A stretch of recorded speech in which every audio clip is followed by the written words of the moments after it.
नमस्कार दोस्तों, परीक्षा कैंपस प्लेटफॉर्म पर आप सभी का स्वागत है। आप देख रहे हैं RO का नया बैच, जिसमें इस 5वीं क्लास है, 5वां प्रैक्टिस सेट चल रहा है। इसमें से हमने महत्वपूर्ण जो 6 टॉपिक है, उसमें से महत्वपूर्ण 3 टॉपिक को लिया है और तीनों टॉपिक से 10-10 प्रश्न हैं जो आपके परीक्षा के लिए बहुत ही उपयोगी हैं, क्योंकि ये परीक्षा दिसंबर में निश्चित है। ताकि आप इसको प्रैक्टिस सेट करें और देखें कि कहाँ हम गलती कर रहे हैं, उसको सुधारें। देखते हैं आज का पहला क्वेश्चन क्या है। देखिए, पहला क्वेश्चन है, जिसका रोकना कठिन हो के लिए एक शब्द। जिसका रोकना कठिन हो के लिए एक शब्द क्या है? पहला है दुर्निवार, दूसरा है दुर्धर्ष, तीसरा है दुर्घट, चौथा है दुर्भर। इसमें जो सही है दुर्निवार, यानी जिसका निवारण, यानी जिसका निवारण न किया जा सके, अर्थात जिसको रोकना सबसे कठिन हो, उसके लिए एक शब्द क्या होता है? दुर्निवार होता है। इसका सही उत्तर क्या होगा? दुर्निवार होगा। देखते हैं अगला प्रश्न आपका कौन सा है। तैर कर पार कर जाने के लिए, जाने की इच्छा के लिए एक शब्द। जैसे जो तैर कर पार कर जाने के लिए यानी इच्छा के लिए एक शब्द। पहला है तितीर्षा, दूसरा है तितीर्षु, तीसरा है तितिक्षा, उसके बाद है त्वरक। इसमें जो सही उत्तर है क्या है? तितीर्षा। यानी जो तैर कर पार कर जाने की इच्छा, यानी जो तैरने की इच्छा रखने वाला है उसको क्या बोलेंगे? तितीर्षु। तैर कर पार कर जाने की इच्छा के लिए तितीर्षा शब्द है। देखते हैं इसका उत्तर आपका ये सही होगा। देखते हैं अगला प्रश्न आपका कौन सा है। अगला प्रश्न है, युद्ध की प्रबल इच्छा हो जिसमें, यानी युद्ध की प्रबल इच्छा हो जिसमें के लिए एक शब्द। देखिए उसके लिए एक शब्द इसमें कौन सा होगा? पहला ऑप्शन है झगड़ालू, दूसरा योद्धा, तीसरा युत्सु, चौथा विद्रोही। इसमें जो सही उत्तर है क्या होगा? युत्सु। देखिए युत्सु जो है महाभारत का एक पात्र है, जो पहले कौरव और पांडव के बीच में युद्ध होता है, उसकी जो है पांडव की तरफ से युद्ध करने की, क्योंकि वो कौरव की तरफ का था, वो पांडव की तरफ से युद्ध करने की उसकी प्रबल इच्छा थी। इसीलिए उसका, यानी युद्ध की प्रबल इच्छा रखने वाला इच्छा हो जिसमें, उसके लिए एक शब्द क्या होता है? युत्सु। देखते हैं अगला प्रश्न आपका कौन सा है। जो रूढ़ियों में विश्वास करता है, वाक्यांश के लिए एक शब्द। पहला है परंपरावादी, दूसरा है रूढ़िवादी, तीसरा है रूढ़िबद्ध, चौथा है रूढ़िवादिता। इसमें जो रूढ़ियों में विश्वास रखता है उसको क्या बोलते हैं? रूढ़िवादी। यानी ये बी ऑप्शन सही होगा। जो रूढ़ियों में अधिक विश्वास करता है उसे रूढ़िवादी कहते हैं। जो परंपरा में विश्वास करता है उसे परंपरावादी कहते हैं। जो पूजा के योग्य हो, वाक्यांश के लिए एक शब्द।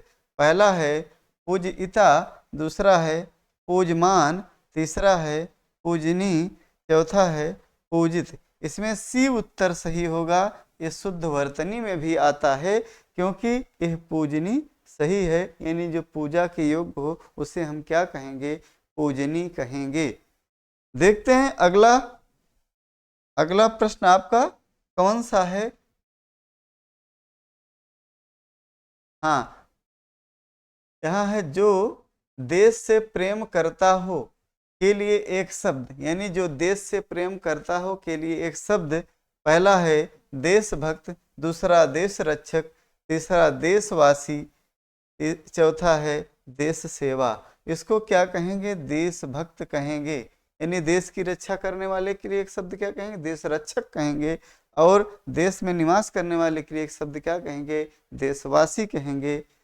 जो देश की सेवा का भाव रखता हो उसको देश सेवा कहेंगे, यानी वो देश सेवक होता है। देखते हैं अगला प्रश्न आपका कौन सा है। क्षण भर में नष्ट हो जाने वाला के लिए एक शब्द क्या कहेंगे? जो थोड़ी देर में, यानी जो इस संसार में जो भी चीज़ें हैं वो जो है कभी भी नष्ट हो सकती, अर्थात जो भौतिक वस्तुएं हैं वो नष्ट हो जाती है, उनका नष्ट होना, यानी वो जो है उसके लिए एक शब्द क्या है? क्षण भर में नष्ट हो जाने वाला के लिए एक शब्द। पहला है क्षणातुर, दूसरा है क्षुधातुर, तीसरा है क्षणभंगुर, चौथा है क्षणोद।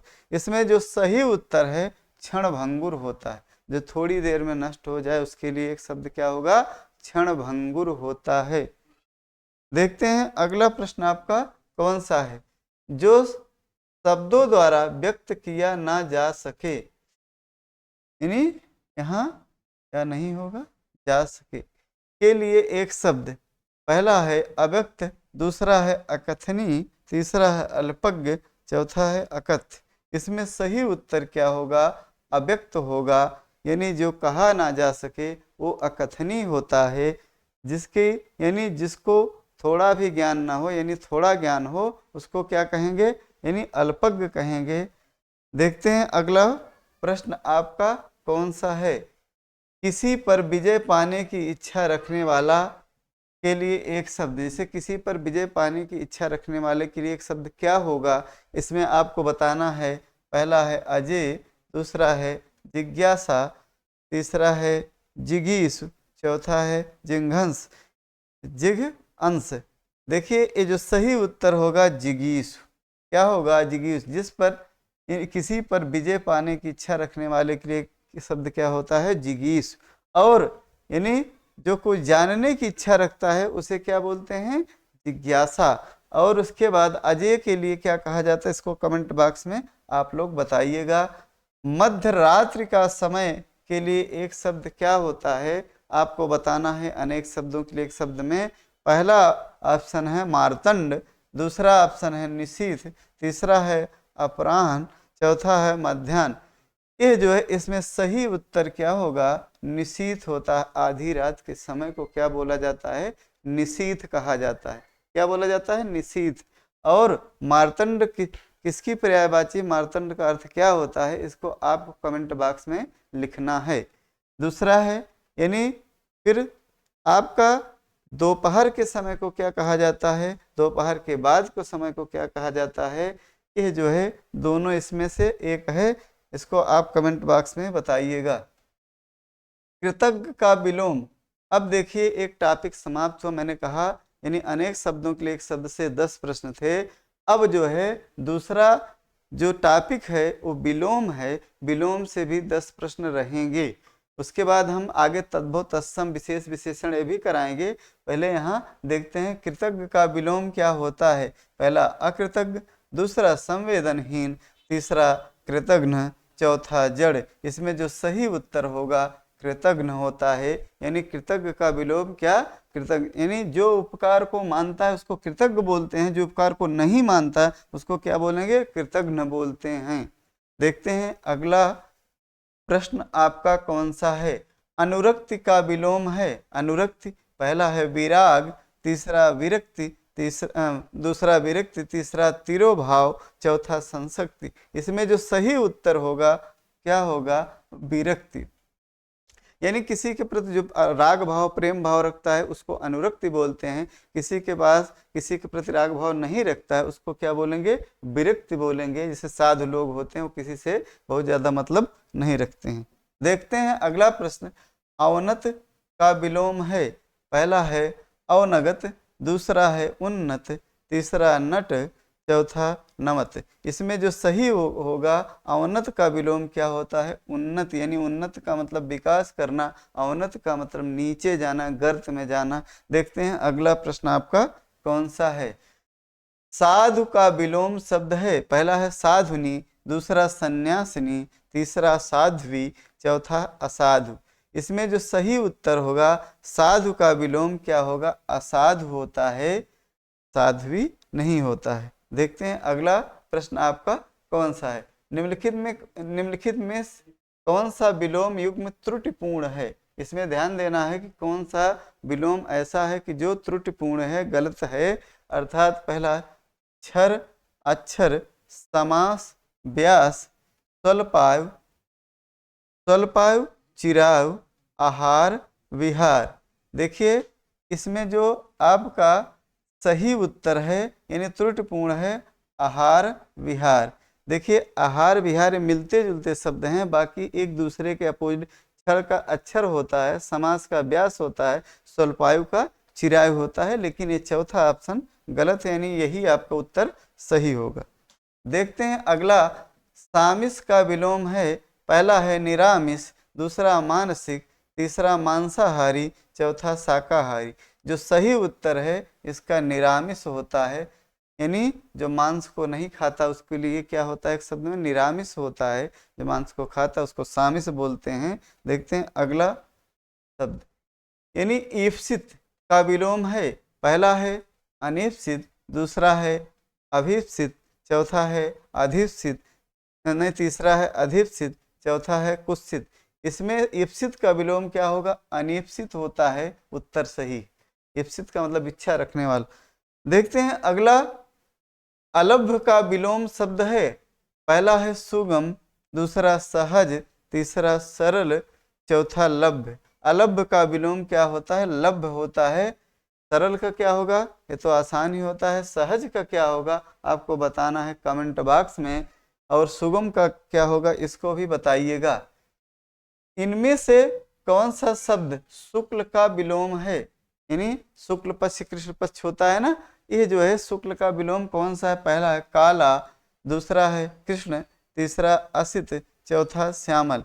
इसमें शुक्ल का जो सही विलोम होगा कृष्ण। मैंने कहा अगर शब्द तत्सम है तो उसका विलोम तत्सम होगा, अगर शब्द तद्भव है तो उसका विलोम तद्भव होगा, अगर देशज है तो देशज होगा, विदेशज है तो विदेशज होगा। देखिए शब्द के अनुसार, क्योंकि यहाँ देखिए शुक्ल का मतलब होता है उज्जवल सफेद, और यहाँ काला भी दिया लेकिन काला नहीं होगा, यहाँ शुक्ल का कृष्ण होता है।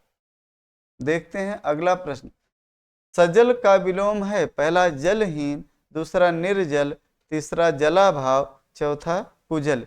इसमें जो सही उत्तर है निर्जल, यानी सजल का विलोम यानी जहाँ जल युक्त हो सजल, और जहाँ निर्जल यानी बिना जल के हो तो उसको हम क्या कहेंगे, निर्जल। बिना जल का होता है निर्जल, अर्थात इसका सही विलोम सजल का निर्जल होगा।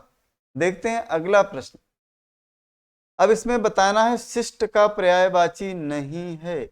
नहीं शब्द पर विशेष ध्यान देना है, प्रश्न को हल करते समय इस बात को ध्यान देना है कि इस प्रश्न में नहीं है कि नहीं है कि नहीं। इसको अगर शिष्ट का विलोम पर्यायवाची बताना है, अर्थात ये तीसरा सेगमेंट शुरू होता है, यानी तीसरा टॉपिक, दोनों टॉपिक से 10-10 प्रश्न हो गए। अब तीसरा टॉपिक से 10 प्रश्न आपका रहेगा। पहला है सभ्य, दूसरा सुसंस्कृति, चौथा है तीसरा है आदरणीय, चौथा है विनीत। अब इसमें जो यानी शिष्ट का सही विलोम क्या होगा, आदरणीय होता है। बाकी ये विनीत, सुसंस्कृत, सभ्य तीनों इसके पर्यायवाची शब्द हैं शिष्ट के। शिष्ट का मतलब सभ्य होता है। देखते हैं अगला, आपका अमृत किसका पर्याय है, पहला है अमी, दूसरा पयोधि, तीसरा अर्क, चौथा नीर। इसमें जो सही है उत्तर है अमी। देखिए अमृत का विलोम अमी होता, पयोध किसका है, यानी आपको कमेंट बॉक्स में बताना होगा कि पयोध का यानी पर्यायवाची किसका, किस शब्द का पर्यायवाची पयोध ही है। अर्क किसका पर्यायवाची इसको भी बताना है, और निर्जल का होता है, ये आसान है। देखिए इन दोनों को बताना है आपको कि इसका क्या किसका पर्यायवाची है, अर्क किसका पर्यायवाची है। देखिए कमेंट बॉक्स में आप लोग उत्तर देंगे तो हम लोगों का उत्साह और बढ़ेगा, और हमारे जो ये परीक्षा कैंपस है इस चैनल को लाइक करिए, सब्सक्राइब करिए, और इस वीडियो को पूरा देखिए ताकि आपको ये लगे कि जैसे जो भी परीक्षा की तैयारी कर रहे हो, चाहे यूपी पुलिस हो, चाहे आरओ हो, चाहे और यूपीएससी, जिसकी हिंदी हर जगह आता है, देखिए सब जगह काम देगा। तो इसीलिए इसमें महत्वपूर्ण प्रश्नों को रखा गया है। अभी तो ये शुरुआत है, बाकी अभी और अच्छे अच्छे प्रश्नों को लेकर आएंगे जो आपके लिए बहुत ही, परीक्षा के लिए बहुत ही उपयोगी होंगे। देखते हैं अगला प्रश्न आपका कौन सा है। आकाश का पर्यायवाची शब्द है, पहला है आकाश का पर्यायवाची शब्द है, पहला है सहकार, दूसरा शून्य, तीसरा प्रभा, चौथा मंडली। आकाश का जो सही पर्यायवाची है शून्य, यानी आकाश का जो पर्यायवाची होता है शून्य होता है। सहकार किसका पर्यायवाची है, आम का है, आम का पर्यायवाची है। प्रभा किसका है, इसको आपको कमेंट बॉक्स में बताना है कि प्रभा किस शब्द का पर्यायवाची है। देखते हैं अगला प्रश्न कौन सा है? निम्नलिखित में से कौन सा शब्द जीव का पर्यायवाची नहीं है? कौन सा ऐसा है जीव का? पहला है प्राणी, दूसरा प्राण, तीसरा पखेरु, चौथा चैतन्य। इसमें जो सही उत्तर होगा चैतन्य जीव का पर्यायवाची नहीं है, बाकी प्राणी, प्राण, पखेरु ये तीनों जीव के पर्यायवाची हैं। देखते हैं अगला प्रश्न कौन सा है? निम्नलिखित में से कौन सा शब्द दिनांक का पर्यायवाची नहीं है? आपको ये बताना है कि कौन सा दिनांक का पर्यायवाची शब्द नहीं है। पहला है तारीख, दूसरा है अंक, तीसरा तिथि, चौथा मिति। इसमें आपका दिनांक का सही पर्यायवाची अंक नहीं है, बाकी तारीख, तिथि, मिति ये तीनों जो है दिनांक के पर्यायवाची हैं। देखते हैं अगला प्रश्न आपका कौन सा है? निम्नलिखित में से कामदेव शब्द का पर्यायवाची कौन सा नहीं है? नहीं पर विशेष ध्यान है। पहला है रतिनाथ, दूसरा कामपाल, तीसरा है कामग, चौथा है अनंग।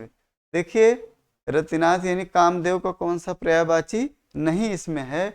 आपका जो है एक कामपाल नहीं होगा, बाकी ए रतिनाथ और कामग और अनंग ये तीनों जो है यानी किसके पर्यायवाची हैं?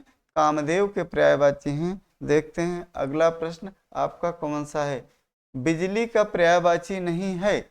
बिजली का पहला है बितुंडा, दूसरा दामिनी, तीसरा चंचला, चौथा तड़ित। ये बितुंडा किसका पर्यायवाची आपको कमेंट बॉक्स में बताना है, यही उत्तर सही होगा। बाकी दामिनी, चंचला, तड़ित ये तीनों बिजली के पर्यायवाची हैं। बाकी ये जो है बितुंडा किसका है आपको कमेंट बॉक्स में जरूर बताइएगा कि इसका कौन ये किस शब्द का पर्यायवाची है।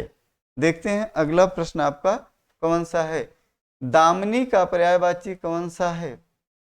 दामिनी सुधि, दीप्ति, वनिता, सविता। इसमें जो सही उत्तर है दीप्ति जो है ये दामिनी का पर्यायवाची है। बाकी सुधि किसका है आपको बताना है, यानी सुधि विद्वान का होता है। वनिता स्त्री का पर्यायवाची है और सविता सूर्य का पर्यायवाची है। देखते हैं अगला प्रश्न आपका कौन सा है? दर्पण का पर्यायवाची शब्द है। दर्पण पहला है अनावर्तक, दूसरा अवलंबन, तीसरा पारदर्शक, चौथा शीश। इसमें जो सही उत्तर होगा दर्पण का जो पारदर्शक पर्यायवाची हो, यानी दर्पण मतलब पारदर्शी जो दिखाई तो दर्पण बोलते हैं, अर्थात ये पारदर्शक दर्पण का पर्यायवाची है। बाकी ये तीनों नहीं है। शीश किसका है आपको कमेंट बॉक्स में बताना है। देखते हैं अगला प्रश्न, यानी ये आज का अंतिम प्रश्न है। यानी ध्वज का पर्यायवाची नहीं है। ध्वज का पर्यायवाची नहीं है। पहला है केतु, दूसरा पताका मतलब दूसरा पताका, तीसरा निशाका, चौथा केकी। इसमें जो सही उत्तर होगा केकी, यह जो है आपका ध्वज का पर्यायवाची नहीं है। यह जो है किसका है, यानी इसको आपको कमेंट बॉक्स में बताना होगा कि केकी किसका पर्यायवाची है। बाकी केतु, पताका, निशाका यानी यह जो है आपके सब किसके हैं? ध्वज के यानी पर्यायवाची हैं। ये आज का अंतिम प्रश्न था। देखिए ये आज का अंतिम प्रश्न था। यहीं पर यह जो है ये 30 प्रश्न हम लेकर आए थे जो आरओ एआरओ के लिए बहुत ही महत्वपूर्ण प्रश्न थे, जो ये समाप्त हुआ। देखिए हमारे परीक्षा कैंपस चैनल को लाइक करिए, सब्सक्राइब करिए, कमेंट करिए। मिलते हैं अगले वीडियो में, तब तक के लिए धन्यवाद।